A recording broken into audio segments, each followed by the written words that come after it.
Hello and welcome back to the Envirotech Online podcast, your guide to the changing world of environmental monitoring, regulation and innovation. I'm Jed Thomas, editor of Envirotech Online. Hi, and I'm Alan Booth, Senior Editor at ILM Media. Today's episode takes us to northern India, where the conversation around air pollution has been shifting because of the widening gap between what the public has been experiencing and what official monitoring is telling them. That's right. Every November, as temperatures drop and pollution spikes across Delhi and much of northern India, people begin their mornings by checking the air quality index. The AQI is now as much a part of daily life as traffic. But here's the twist. The official index stops at 500. Once pollution hits that maximum, it's classified as severe and the numbers just stop. But how bad is the air quality in reality? There are private platforms that also report on air monitoring, like IQ Air, and they've reported that AQI values can exceed 500, reaching 600, 700, and even into the thousands. So the obvious question is, why does the government cap the AQI at 500? And what are the consequences for monitoring accuracy? To understand that, we need to look at the instruments behind the index. India's official air quality data comes primarily from beta attenuation monitors, or BAMs. These are high-precision machines that use beta radiation to measure the mass of fine particulate matter like PM2.5. Basically, they pull in air, trap particles in a filter tape, and then pass beta rays through that tape. The more radiation is absorbed, the more particles are present. It's a highly accurate technique, widely used in compliance-grade monitoring. But it's also expensive. Each measurement unit can cost tens of thousands of dollars, and maintaining them can also be costly. They require trained staff and regular recalibration.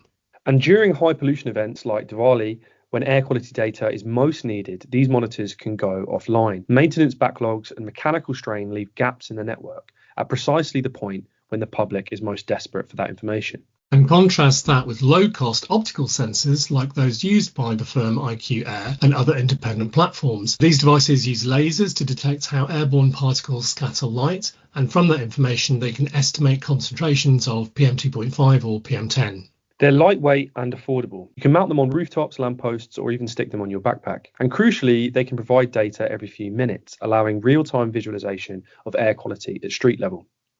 But these sensors come with caveats. They infer particle mass based on light scatter, and that can be influenced by things like humidity, temperature, or the specific composition of particles. And unless they too are calibrated regularly, that accuracy degrades. Government scientists have long argued that these devices aren't reliable enough for regulatory purposes. And to be fair, they do have a point. But it's also true that BAMs aren't perfect. They're sparse, fragile, and when the network fails, people are left guessing. So the solution increasingly is being framed not as an either or, but as a both. Use BAMs as calibration anchors and deploy dense networks of sensors around them, and then you can get scale and speed from the sensors and precision from the BAMs. Now let's come back to the AQI ceiling. Why is it set at 500? That cap was set more than a decade ago. The assumption at the time was that once air quality reached severe levels, any further increases wouldn't make much practical difference. The health risks were already extreme. But we now know that's not how exposure works. Health risks don't actually level off at 500. Every additional microgram per cubic meter increases the likelihood of respiratory illness and a whole host of other health complications. Private platforms such as IQ Air reflect that risk. Their AQI values keep climbing as pollution worsens, offering a more continuous picture of danger, even if the calibration behind it can vary. This creates confusion for the public. When the official source says that the AQI is 500 and another says 950, who do people trust?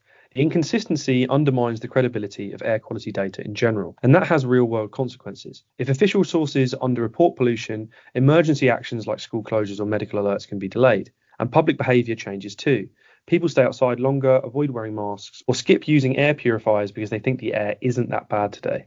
The problem gets worse when monitors go offline, which they often do during peak events as they are simply overloaded by the levels of pollution. The gaps lead to speculation and ultimately can encourage disengagement. Surveys of public opinion suggest that trust in official AQI reports in India is declining. And once that trust is more fully broken, it will be hard to rebuild, especially when governments ask for cooperation on clean air initiatives that require collective action. So where will they go from here? Experts are calling for a modernisation of India's air quality monitoring system. That means expanding the network nationwide. It means embracing calibrated sensors and building hybrid networks that combine scale with rigour. It also means rethinking the AQI ceiling, Rather than capping it at 500, reporting systems should reflect the full range of risk. And fundamentally, we need to treat air quality data not as a regulatory formality, but as a public health imperative. The stakes are, of course, high. Asthma rates, cardiovascular disease, premature death, you name it. Giving the public quality information that is pertinent to their health must be a priority. And for our listeners in air quality monitoring, the demand for real-time and easily deployable air quality monitoring instrumentation is only going to grow in India. That means more interest in low-cost sensors and calibration protocols, but it also means stronger collaboration between governments, researchers and industry. And if you want to stay ahead of these developments and explore the technologies shaping the future of air monitoring, make sure you're subscribed to Envirotech Online. We've got over 100 hours of exclusive expert video content available, including in-depth sessions on particulate monitoring and low-cost sensors. Just head over to www.envirotech-online.com and sign up for free today. That's all from us this week. Until next time.